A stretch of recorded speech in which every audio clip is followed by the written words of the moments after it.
Je vous remercie. La parole est à Monsieur Thierry Benoît.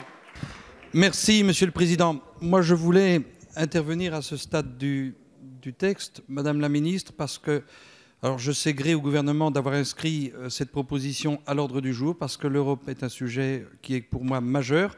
On est d'ailleurs à peu près aujourd'hui le même nombre que nous étions pour le 55e anniversaire du traité de l'Élysée, lorsque nous avons reçu nos homologues allemands. Ce qui n'est pas sans nous interpeller, et ce qui n'est pas sans nous interpeller et interpeller nos concitoyens par rapport à ce sujet qu'est l'Europe. Moi, je regrette qu'à l'occasion de ce texte, on ne saisit pas l'opportunité de créer des circonscriptions, en effet, régionales, à partir du moment où, il y a quelques années, le gouvernement a décidé de confier aux régions la gestion des fonds européens. Les régions de France sont aujourd'hui autorités de gestion des fonds européens. Moi, je pense qu'il faut faire aimer l'Europe.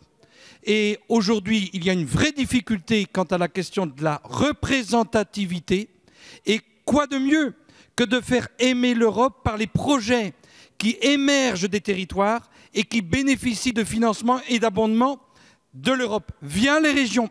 Et c'est pour cette raison qu'à titre personnel, moi je ne soutiendrai pas la proposition du gouvernement qui vise à nationaliser le débat, qui vise à l'orienter uniquement de manière politicienne, même si la politique est un art, je dirais, noble.